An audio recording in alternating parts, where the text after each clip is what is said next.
All right, we're here. We got the bathroom framed in, all sheetrock with some mold-proof sheetrock. I got my rough opening for my 30 by 60 shower pan. Before I put that in, I'm gonna put the shower diverter in. I got an American Standard rough shower valve here. I set my 2x4 braces at 48 inches high for a shower. And then for the shower head, I put like 80, 82. And then I put them far enough back, far enough out, so the finished wall falls between the two lines here. They say minimum, maximum finished wall. So, finished wall, we're gonna put half-inch cement board, quarter-inch mud, about quarter-inch tile, you know, give or take 7/8 to 1 inch thick finished wall off the 2x4. So that's where I set my 2x4. So it lands right at exactly 1 inch in between the marks they give you. We'll stub water lines out. We'll stub them down. Obviously, before you drill down, you want to pilot where you're going to drill to make sure you're not on a floor joist or anything. We're just stubbing them down for now because I'm currently living in the bathroom downstairs, so I'm not going to go ripping all my ceilings down where I got a shower later tonight. And then we're going to put our shower base down. You'll see that in a little bit. But we're going to start with the shower diverter wall, get this set up. We won't be able to test it because the water won't be on, but cross your fingers, pray to the plumbing god, whatever you got to do, that it doesn't leak after everything's finished. That's what you got to do when you live in these houses while you're doing. Also, I forgot to mention, you want to put a mark in the center with the center of your drain. Everything revolves around centers in plumbing. So the center of our drain, even though it's this 30-inch wide shower pan, from the edge of the stud to the center of our drain is 13 7/8. So we'll mark that on the floor, drill it out, we'll mark that on our board, and then we'll mark the same exact center on our shower head board, and then we'll be good to go. Everything will look plumb square and all that good jazz.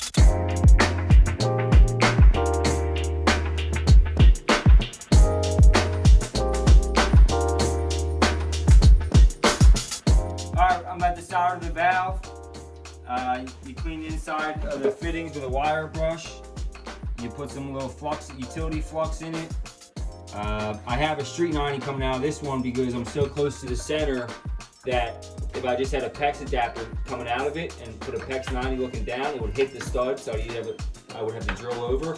Or I'm just going to put a street 90 and then a PEX adapter. So we're about to solder. It's all about the heat, baby. Let's get it.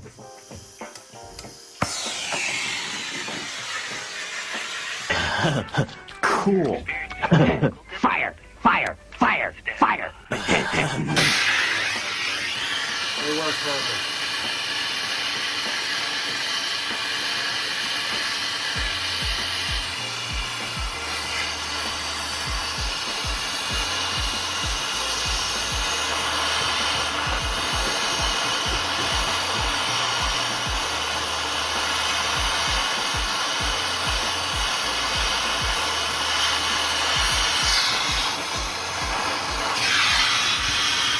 All right, we're putting the PEX on now.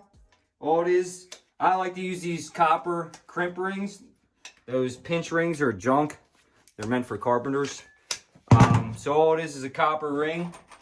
You put it on there and you crimp it with these hand crimpers. You want to buy these. Don't grab that big one that does half and 3/4. This one just does half, and they make one the same size that's 3/4. They're nice, small, you get tight bays, stuff like that. You want to buy a pair of these. They're like 80, 90 bucks a pop somewhere, wherever you buy them. So make sure you get yourself a pair of these.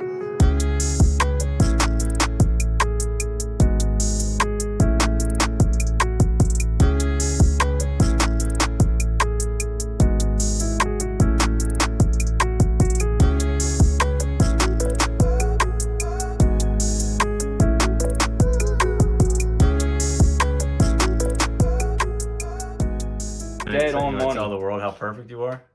I framed this wall to land right between these two floor joists. Come over here. Shine the light this way. There's one. What? Yo. Money. What? Money, Mike. All right, so we're gonna put the strainer on. We got strainer, nut washer, fiber washer. Strainer goes down first with some putty. Then you have fiber washer, or black washer, and then fiber washer. So it goes just like this. We'll putty it. Don't roll the putty up in a little snake thing. You look like an amateur. All you gotta do is put it on just like that. Works just fine. My old boss would throw you off on the job site if you rolled it up in a snake. The kids play now. Yeah, it's just plumber's putty. Flatten it out a little bit. Stay put. Come around the back.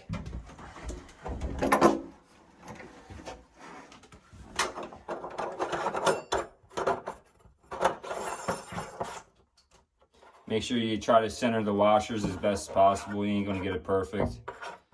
What do they say? As long as it doesn't leak, that's all that matters. Then you can either put a pair of channel locks, big channel locks on it, or this wrench is kind of junk. I don't know why I bought it, but it fits a shower strainer just like that.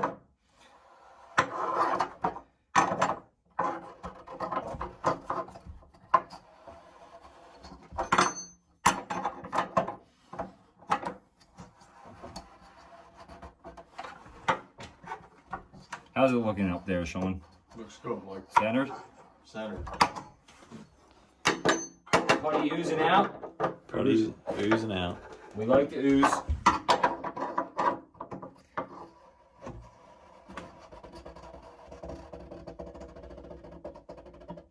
How tight you gotta get this thing? You want it real tight. Make sure when the next guy has to take it out, he's cursing you out. So the way these systems work, you stub a piece of 2-inch pipe, a hair less than flush into the strainer a little bit, and then you put the gasket beveled edge in first.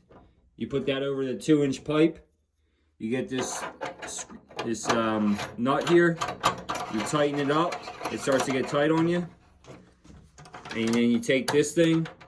This is your key to tighten it up, and you put a flathead right in there. Put the flathead right in there, and you tighten it up.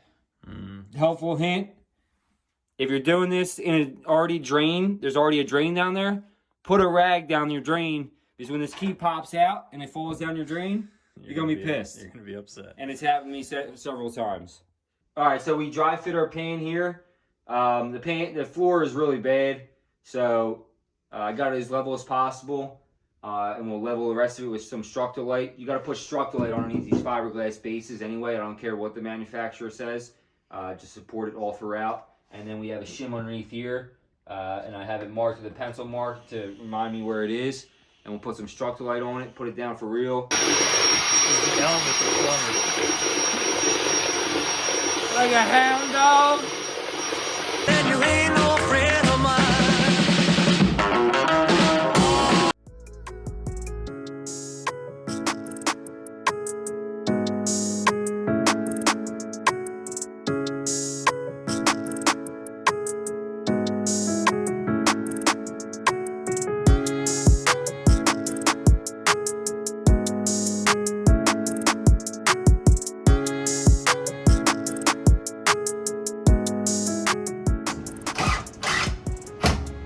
Alright, that about wraps up for tonight. We got the shower pan set, we got our shower diverter in, and we're going to be cement boarding tomorrow.